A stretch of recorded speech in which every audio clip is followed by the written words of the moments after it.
நம்ம சிவகார்த்திகேயனோட மதராசி படம் எப்படி இருந்தது அப்படிங்கிறத பற்றி இந்த ஒரு வீடியோவில் ஷார்ட் அண்ட் ஸ்வீட்டை நம்ம வந்து பார்க்க போகிறோம். ஃபஸ்ட்டு இந்த ஒரு படத்தோட ஒன்லைன் என்ன அப்படி சொல்லி கேட்டிங்கன்னா, ஸோ சென்னை சிட்டியில் ஒரு க்ரைம் அன்னைக்கு ஒரு விஷயம் வந்துட்டு நடக்குது. ஸோ அதை ஒரு சாதாரணமான ஒரு மதராசி என்ன பண்ணுறான், ஸோ அதை எப்படி தடுக்க பார்க்குறான், அந்த ஒரு ஸ்குவாடிட்டேருந்து எப்படி காப்பாற்றுறான் அப்படிங்கிறத ஒரு நல்ல விதமாக ஹேண்டில் பண்ணி கொண்டு போயிருக்காரு நம்ம ஏஆர் முருகதாஸ். ஸோ கிட்டத்தட்ட இந்த ஒரு படம் அவருக்கு ஒரு மிகப்பெரிய கம்பேக் அப்படி தான் சொல்லி ஆனோம். மிச்சப்படி இதை எதுவுமே நான் வந்து சொல்ல விரும்பலை.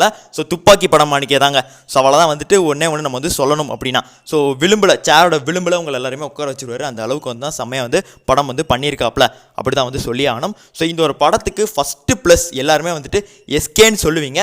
எஸ்கே இருக்கிறாரு, பட் ஆனால் எஸ்கேவையும் மிஞ்சி ஒருத்தர் வந்து பண்ணியிருக்காரு, அவர் தான் ஜமால். ஸோ செம்மையான வில்லன் ரோல் பண்ணியிருக்காரு. அவர் இல்லைன்னா இந்த ஒரு படம் இல்லை. ஸோ அந்த மாதிரிக்கு ஒரு தரமான ஒரு வில்லன் ரோல் வந்து பண்ணி கொடுத்துருக்காப்புல. ரெண்டாவது எப்பயுமே நம்ம வந்து எஸ்கே தான் சொல்லணும், தரமாக நடிச்சிருக்காப்புல. ஸோ ஒரு ஆக்ஷன் ஹீரோவாக அவருக்கு இந்த ஒரு படம் அமைஞ்சிருக்குது.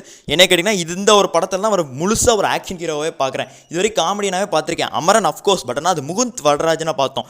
எஸ்கே ஆக்ஷன் ஹீரோவா இதில் தான் வந்து பண்ணியிருக்காப்புல. வேறு லெவலில் இருக்குது, செம்மையாக இருக்குது. பாருங்கள், கண்டிப்பாக நீங்கள் போய். அடுத்து Rukmini Vasanth. So love scenes எல்லாமே வந்துட்டு சூப்பராக பண்ணியிருக்காங்க. எனக்கு ஒரு ஆச்சரியம்னா, ஏஆர் முருகதாஸ் சார் இவங்களுக்கும் கொஞ்சம் ஸ்க்ரீன் பிளேலாம் கொடுத்துருக்காரு, அது வந்துட்டு ஆச்சரியமாக இருக்குது. ஸோ முற்றிலும் நம்ம வந்துட்டு இன்னொரு விஷயம் சொல்லணும் அப்படின்னா, அனிருத் படத்தை தூக்கி நிறுத்தியிருக்காப்புல அப்படி தான் வந்து சொல்லணும். ஸோ செம்மையான ஒரு படம். ஸோ இவரும் ஒரு மிகப்பெரிய அட்வான்டேஜாக இந்த ஒரு படத்துக்கு வந்து நிகழ்ந்திருக்காரு. ஸோ ஃபைட் சீன்ஸ் எல்லாமே இம்ப்ரெசிவாக இருக்குது. ஸோ எனக்கு பிடிச்ச ஃபைட் சீனாக கிளைமேக்ஸில் வர ஃபைட் சீன் வந்து நல்லா இருக்குது. ஸோ அதே மாதிரிக்கு ஃபஸ்ட்டு படத்தோட ஒரு ஃபஸ்ட்டு சீன்லேயே வந்துட்டு ஒரு ஃபைட் சீன் வரும், வேறு லெவலில் வந்துட்டு பண்ணியிருக்காங்க. தத்ரூபமாக வந்து உங்களுக்கு வந்து பண்ணியிருக்காங்க அப்படி தான் வந்து சொல்லி ஆகணும். எஸ்கேனாவா ஆக்ஷன் ஹீரோவாகவே வந்துட்டு மாற்றி உருவமைச்சிருக்காரு நம்ம ஏஆர் முருகதாஸ் சார் அப்படி சொல்லி ஆகணும். அதுக்காக வேண்டி கஜினி 2 எனக்கா இருக்கா, துப்பாக்கி எனக்கா இருக்கா, இதெல்லாம் வந்துட்டு பேச்சே இல்லை. அதெல்லாம் தனி, இது வந்துட்டு தனி. இது இவருக்கான ஒரு நல்ல படம் அப்படி தான் வந்து நம்ம வந்து சொல்லணும்.